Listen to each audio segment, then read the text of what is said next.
Hello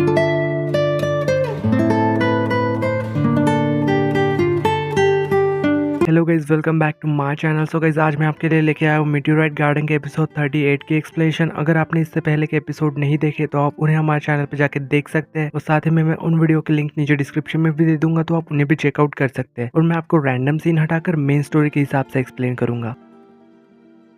सो episode 38 की starting में हमें सबसे पहले फ्लैशबैक दिखाए जाते हैं, जहाँ शियोजिन के जाने के बाद यहाँ पे वो काफी रिग्रेट कर रहा था। वो सोच रहा था कि काश मैं उसे जाने नहीं देता, उसे हक करके सॉरी कहता, जो भी मैंने कहा उससे उसके लिए, पर ऐसा वो असल में कर नहीं सका। अब फिर हमें यहाँ पे प्रेजेंट में दिखाया जाता है, जहाँ पे शायू काफी मेहनत कर रही थी उस लेस को ढूंढने के लिए। वो यहाँ के हर एक टॉलेस्ट बिल्डिंग के रूफ टॉप पे जाके चेक कर रही थी, और आखिरकार वो जो ढूंढ रही थी वो उसे मिल ही जाता है, जो कि शियोजिन उसे दिखाना चाहती थी। पर हमें अभी पता नहीं चलता कि वो असल में वहाँ पे था क्या। यहाँ पे जब शायू उसे मैसेज करके मिलने के लिए बुलाती है और उसे टाइम भी बता देती है, और उसने भी सेम टाइम 5 बजे का दिया था सुबह, और उससे कह रही थी कि तुम जरूर आना क्योंकि ये बहुत ही इंपॉर्टेंट है। फिर जब हमें यहाँ पे शांकाई को दिखाया जाता है, जो कि अपने घर आई थी, और उसे अपने घर के अंदर से कुछ आवाजें सुनाई दे रही थी। उसे लग रहा था कि उसके घर में कोई चोर घुस गया है, इसलिए वो बाहर रखे हुए झाड़ू को लेके अंदर जाती है। तो असल में यहाँ पे और कोई नहीं बल्कि उसकी मॉम थी। यहाँ पे उसकी मॉम उससे कह रही थी कि ये तुम क्या कर रही हो। यार शांकाई समझ गई थी कि अंदर कोई चोर नहीं बल्कि उसकी मॉम है, जो कि विलेज से अभी अभी वापस आई है। यहाँ शांकाई उन्हें देख के काफी खुश हो रही थी। यहाँ पे उसकी मॉम शांकाई से पूछ रही थी कि जब मैंने तुम्हें कॉल किया था तो तुमने उठाया क्यों नहीं। यहाँ शांकाई उन्हें बताती है कि असल में वो घर पे नहीं थी, वो कुछ दिनों के लिए सी के घर पे रुकी हुई थी। यहाँ पे शांकाई की मॉम काफी खुश हो रही थी ये जान के, बट यहाँ पे जब शांकाई उन्हें ये सारी चीजें बता देती है जो कि सी और उसके बारे में, तो यहाँ पे शांकाई को मॉम को ये सुन के काफी गुस्सा आ रहा था कि इस सी की मॉम इतनी रूड कैसे हो सकती है। जब हमें यहाँ पे फिर शायू को दिखाया जाता है, जो कि उसके रिप्लाई का वेट कर रही थी, बट वो उसे कोई भी रिप्लाई नहीं करता। तभी यहाँ पे उसे ये भी पता चलता है कि उनके शहर में मौसम खराब होने वाला है, तो शायद उसे यहाँ पे लग रहा था कि शायद वो उससे मिलने नहीं आ पाएगा। यहाँ पे वो शांकाई को कॉल करती है और उसे ढूंढने में मदद करने के लिए कहती है। पहले तो यहाँ पे शांकाई उसे मना कर देती है, बट यहाँ पे शायू उसे काफी रिक्वेस्ट करती है, शांकाई भी मान जाती है। फिर जब यहाँ पे शाम के वक्त ये सभी लोग यहाँ पे इकट्ठा हुए थे, और वो सब यहाँ पे शिमन का वेट कर रहे थे। किसी को भी उसके बारे में कुछ भी नहीं पता, क्योंकि ना ही वो किसी को फोन उठा रहा था और ना ही किसी के मैसेज का रिप्लाई भी कर रहा था। यहाँ पे ली शायू से पूछ रहा था कि क्या उसका उससे मिलना आज रात जरूरी है। या शायू उनसे कह रहे थे कि हाँ, आज रात उससे मिलना बहुत जरूरी है, और फिर उसके बाद मैं उसे कभी परेशान नहीं करूंगी। यहाँ वो सब लोग उसे कह रहे थे कि उसकी वजह से यहाँ पे तुम लोगों को वेट करने की जरूरत नहीं है, तुम लोग घर जा सकते हो। यहाँ पे मिंजो खड़ा हो जाता है जाने के लिए, बट यहाँ पे कोई जाने के लिए असल में रेडी ही नहीं था, और सब लोग उसे घूरने लग जाते हैं। तो ये बात उसे काफी डरावनी लगती है, इसलिए फिर से वो बैठ जाता है, और वो सबसे कह रहा था कि फिर हम सब लोग उसका वेट करेंगे। यहाँ पे काफी देर हो चुकी थी, लेकिन अब तक उसका कोई भी पता नहीं था। यहाँ पे ये तीनों अपने अपने फोन में गेम खेलने लग जाते हैं। शांकाई सी से कह रही थी कि वो उससे कांटेक्ट करने की कोशिश करे, बट यहाँ पे सी तो अपना गेम खराब नहीं करना चाहता था, इसलिए वो ली से कह रहा था, और यहाँ पे ली मिंजो से कह रहा था। यानी कि यहाँ पे कोई भी फोन लगाने के लिए रेडी ही नहीं था, सब लोग अपने ही फोन में घुसे हुए थे। यहाँ पे जब शांकाई को गुस्सा आ जाता है और वो सी का फोन लेके गुस्सा हो जाती है, और उससे कह रही थी कि उसे अभी कॉल करो। सी उसे कॉल करता है, बट उसका फोन स्विच ऑफ आ रहा था। तो यहाँ पे वो उसे मैसेज कर देता है, और उससे कह रहा था कि हम सब तुम्हारा यहाँ पे वेट कर रहे थे, अगर तुम अभी मिलने नहीं आए तो यहाँ पे शांकाई हम सबको मार देगी, और फिर हम तुम्हें मार देंगे। यहाँ पे फिर सी शांकाई से डर के कह रहा था कि क्या इतना काफी है। और फिर जब हमें यहाँ पे सीमैन को दिखाया जाता है कि असल में वो यहाँ पे उसके टीचर के साथ बैठा हुआ था, इसलिए शायद उसे अपना फोन चेक करने का टाइम ही नहीं मिला। जब यहाँ पे वापिस आता है और अपना फोन चेक करता है, तो उसे अपने फ्रेंड्स के बहुत सारे वॉइस मैसेजेस मिलते हैं, बट यहाँ पे वो मैसेज देखने के बाद भी उन्हें रिप्लाई नहीं करता। इधर कैफे में सब लोग उसका वेट करते करते सो गए थे, सिर्फ शांकाई और शायू ही जाग रहे थे। शायू को भी अब लगने लगा था कि शायद वो उससे मिलने नहीं आ पाएगा, इसलिए वो यहाँ से जाने लगती है। तब भी यहाँ पे शिमैन आ जाता है, और यहाँ पे सबसे पहले सी उसे पकड़ लेता है, और उससे कह रहा था कि तुम कहाँ थे, कब से हम तुम्हारा वेट कर रहे थे। और यहाँ पे शांकाई सी को खींच लेती है, जिससे कि शायू उससे बात कर सके। यहाँ पे शायू उससे कह रही थी कि मैं तुम्हें आज वो दिखाना चाहती हूँ जो शियोजिन तुम्हें दिखाना चाहती थी, और तुम्हें मेरे साथ चलना ही होगा, भले ही तुम मुझे कल से स्ट्रेंजर की तरह ट्रीट करना शुरू कर दो। तो यहाँ पे ये सुनने के बाद वो भी उसके साथ जाने के लिए रेडी हो जाता है। जब यहाँ पे उन दोनों के जाने के बाद ली नींद से उठता है, और उससे कह रहा था कि अब प्रॉब्लम शायद सॉल्व हो गई, और वो यहाँ से चला जाता है। जब यहाँ पे शायू उसे उस बिल्डिंग के पास लेके आई थी, और उससे कह रही थी कि इस टाइम एलिवेटर असल में बंद पड़ा हुआ है, इसलिए उन्हें सीढ़ियों से ही जाना पड़ेगा। बट इस बिल्डिंग में टोटल 18 फ्लोर थे। यहाँ पे ये दोनों जब चढ़ना स्टार्ट करते हैं, पर कुछ देर बाद यहाँ पे शायू काफी थक जाती है, और वो उससे कहती है कि तुम अकेले ही चले जाओ, क्योंकि तुम्हारा जाना बहुत जरूरी है। पर यहाँ पे वो उसका हाथ पकड़ के उसे ऊपर चलने के लिए कहता है। और यहाँ पे वो जब ऊपर आते हैं तो यहाँ पे शायू उसे एक तरफ पॉइंट करके कहती है कि उस तरफ देखो। और जब यहाँ पे वो उस तरफ देखता है तो वो देख के काफी सरप्राइज हो जाता है, क्योंकि यहाँ पे उस बिल्डिंग पे एक नेम लिखा हुआ था जो सिर्फ साल में एक बार सुबह 5 बजे सूरज की रोशनी गिरने पर दिखाई देता है, वो भी सिर्फ 3 मिनट के लिए। और यहाँ पे लिखा था शीमैन माई बिलव। यहाँ पे वो ये देख के काफी इमोशनल हो गया था और वो सोच रहा था कि ये रीजन था जिस वजह से उसे शियोजिन मिलने के लिए बुला रही थी। और ये जानने के बाद उसे काफी ज्यादा रिग्रेट हो रहा था। और इधर जब हमें यहाँ पे सी को दिखाया जाता है जो कि शांघाई से बात कर रहा था और उससे कह रहा था कि मैं अपने रिलेशनशिप को पब्लिक करना चाहता हूँ और इस बारे में मैं अपनी मॉम को भी ये बताना चाहता हूँ। यहाँ पे शांघाई को वो लंदन चलने के लिए कह रहा था। यहाँ पे शांघाई उसे मना कर रही थी। सी उससे कह रहा था कि हमें अपनी रिलेशनशिप मेरी मॉम को बतानी तो पड़ेगी और शायद वो एक ना एक दिन मान भी जाए क्योंकि मैं उनका बेटा हूँ। और यहाँ पे शांघाई को तो पता है कि उसकी मॉम ने उसके साथ पहले कैसा बिहेव किया था, इसलिए उसे नहीं लग रहा था कि शायद वो मान जाएगी। और इधर फिर नेक्स्ट सीन में हमें उसकी मॉम को दिखाया जाता है जहाँ पे लंदन में उसे सी और शांघाई के बारे में सब कुछ पता चल जाता है। और यहाँ तक कि ये भी कि जुयांग ने उनके सारे बॉडीगार्ड्स को रिश्वत दे के अपने साइड कर लिया था। इधर जब हमें कैफे में दिखाया जाता है शांघाई को, जहाँ वो शायू को देख के एकदम सरप्राइज हो जाती है क्योंकि शायू ने अपना पूरा हेयर स्टाइल ही चेंज कर लिया था। और यहाँ पे शायू बिल्कुल शियोजिन की तरह लग रही थी। यहाँ शांघाई उससे ऐसा करने के लिए रीजन पूछ रही थी कि यहाँ पे शायू कहती है कि इतना भी स्पेशल नहीं है, मुझे बस कुछ चेंज चाहिए था इसलिए मैंने ये कर लिया। और यहाँ पे वो ये भी बता रही थी कि वो दोबारा डेट करेगी बट वो इस टाइम एक सच में हैप्पी रिलेशनशिप चाहती है। और वो यहाँ पे शांघाई को थैंक्स कहती है क्योंकि उसने उसकी बहुत ज्यादा हेल्प की। और यहाँ पे शायू की बातें सुन के शांघाई काफी इंस्पायर हो रही थी और वो भी अपने लव के लिए फाइट करने के लिए और सी पे ट्रस्ट करने के लिए डिसाइड करती है। जब यहाँ पे शांघाई और सी को साथ में दिखाया जाता है जो शॉपिंग पे आए थे और यहाँ पे शांघाई को एक ब्रेसलेट दिखता है और असल में ये जो ब्रेसलेट थे ना वो कपल्स के लिए थे और उनकी खासियत ये थी कि मोबाइल से कनेक्टेड होते थे और जब भी कोई एक दूसरे को मिस करेगा तो ब्रेसलेट पे टैप करने से ये ब्रेसलेट उनके पार्टनर के पास उनका मैसेज पहुंच जाएगा। और यहाँ पे ये ब्रेसलेट शांघाई को बहुत पसंद आते हैं और इसी सीन के साथ एपिसोड 38 की एंडिंग होती है।